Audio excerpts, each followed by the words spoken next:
आज हम बात करेंगे भारत में राष्ट्रवाद के उदय और उसके विकास की।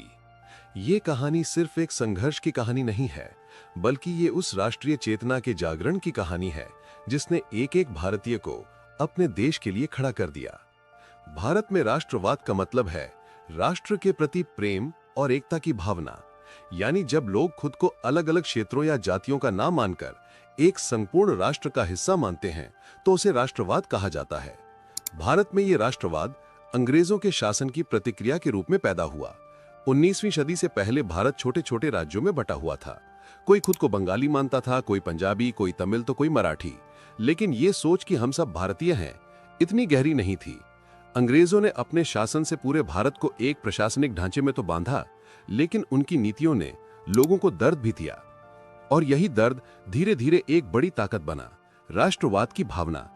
1857 का विद्रोह भारत के इतिहास में पहली बड़ी गूंज था, पर उससे पहले भी कई छोटे छोटे विद्रोह हुए थे, जैसे कोल विद्रोह, संथाल विद्रोह, नील विद्रोह और पबना विद्रोह। ये विद्रोह इस बात का संकेत थे कि लोग अंग्रेजों से असंतुष्ट हैं और उनका विरोध कर रहे हैं।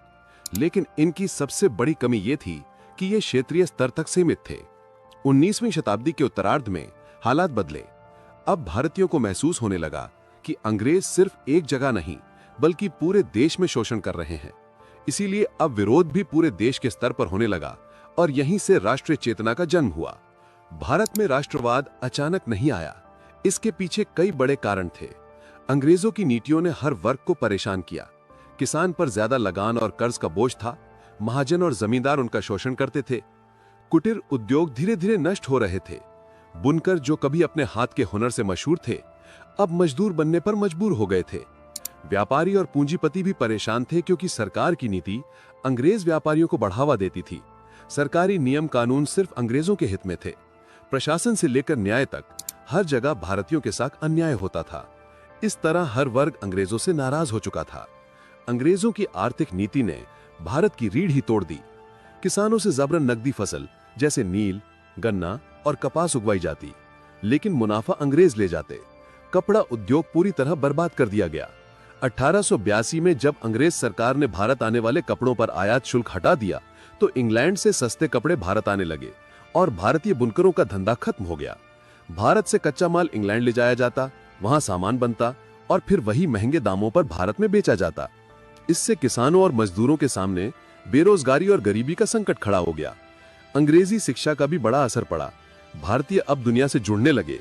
उन्होंने अमेरिका की आजादी की लड़ाई के बारे में पढ़ा, फ्रांसीसी क्रांति के नारे, स्वतंत्रता, समानता और बंधुत्व से प्रेरणा ली। रूसो, वाल्तेयर और मैजीनिए जैसे विचारकों ने भारतीय युवाओं को झकझोर दिया। अब भारतीय सोचने लगे कि अगर अमेरिका और फ्रांस जैसे देश आजाद हो सकते हैं तो हम क्यों नहीं। अंग्रेजी शिक्षा से एक नया वर्ग पैदा हुआ, मध्यम वर्ग। इसमें शिक्षक, वकील, डॉक्टर और सरकारी कर्मचारी शामिल थे। शुरू में यह वर्ग अंग्रेजों के साथ था, लेकिन जैसे जैसे इन्हें शोषण और भेदभाव का एहसास हुआ, ये सरकार का विरोध करने लगा। इस वर्ग ने समाज को जागरूक करने और राजनीतिक चेतना जगाने में बड़ी भूमिका निभाई। साहित्य और प्रेस में राष्ट्रवाद की आवाज बनकर काम किया। हिंदू पेट्रियट, आजाद, हिंदू और संवाद कौमुदी जैसे अखबारों ने अंग्रेजों की नीतियों की आलोचना की। बंकिम चंद्र चट्टोपाध्याय ने वंदे मातरम दिया, जिसने लोगों को जोश से भर दिया। भारतेंदु हरीशचंद्र, रविंद्रनाथ ठाकुर और अन्य लेखकों ने साहित्य के जरिए देशभक्ति की भावना जगाई। समाज में अंधविश्वास और कुरीतियों के खिलाफ सुधार आंदोलन भी चले। राजा राम मोहन राय, दयानंद सरस्वती, स्वामी विवेकानंद और रामकृष्ण परमहंस जैसे महान व्यक्तियों ने सुधार आंदोलन चलाए। ब्रह्म समाज, आर्य समाज और रामकृष्ण मिशन जैसे संगठनों ने लोगों में आत्मसम्मान और एकता की भावना जगाई। विदेशी विद्वानों जैसे मैक्स मुलर और भारतीय विद्वानों जैसे राजेंद्र लाल मित्र ने भारत की प्राचीन सभ्यता और गौरव को सामने लाया। पुरानी लिपियों, अभिलेखों और ग्रंथों के अनुवाद ने लोगों को यह विश्वास दिलाया कि भारत कोई छोटा देश नहीं बल्कि एक महान सभ्यता है। इससे भी देश प्रेम और राष्ट्रीय गौरव की भावना पैदा हुई। अंग्रेजों का जातीय भेदभाव भी भारतीयों के लिए गहरी चोट था। अंग्रेज अपने को श्रेष्ठ और भारतीयों को काला व देशी कहकर नीचा दिखाते थे। भारतीय यूरोपीय क्लबों में नहीं जा सकते थे। रेलगाड़ी के पहले दर्जे में भारतीयों का प्रवेश निषिद्ध था। समान अपराध के लिए अंग्रेज को हल्की सजा और भारतीय को कड़ी सजा मिलती थी। इस सब को देखकर भारतीयों में आक्रोश भड़क उठा। अंग्रेजों ने अपनी साम्राज्यवादी नीतियों से भारत को एक प्रशासनिक ढांचे में बांधा। रेल और तार से संचार और आवागमन आसान हो गया। इससे क्षेत्रीय सोच की जगह राष्ट्रीय सोच विकसित हुई।